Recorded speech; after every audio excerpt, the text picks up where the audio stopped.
దేశ రాజకీయాలలో జరగని ముద్ర వేసి పరిపాలన దక్షత అంటే డాక్టర్ మండ్రి చెన్నారెడ్డి గారని తెలంగాణ ప్రజల యొక్క ఆకాంక్షను ప్రపంచానికి చెప్పిన మొదటి తెలంగాణ ఉద్యమాన్ని విస్తృతంగా నడిపి తెలంగాణ గొంతును ప్రపంచానికి ఇచ్చిన నాయకుడు. వారి కుమారుడు శశిధర్ రెడ్డి గారు శాసనసభ్యుడిగా, నేషనల్ డిజాస్టర్ మేనేజ్మెంట్ వైస్ చైర్మన్గా తెలంగాణలో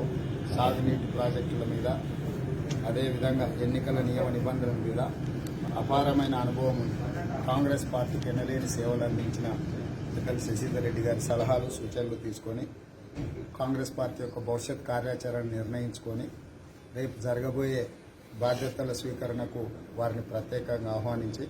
కాంగ్రెస్ పార్టీని ముందుకు నడిపించడంలో వారి అనుభవాన్ని కార్యకర్తల కోసం వినియోగించమని చెప్పి వారికి విజ్ఞప్తి చేస్తూ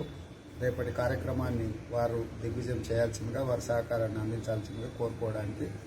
ఆహ్వానించడానికి ఇక్కడ రావడం జరిగింది.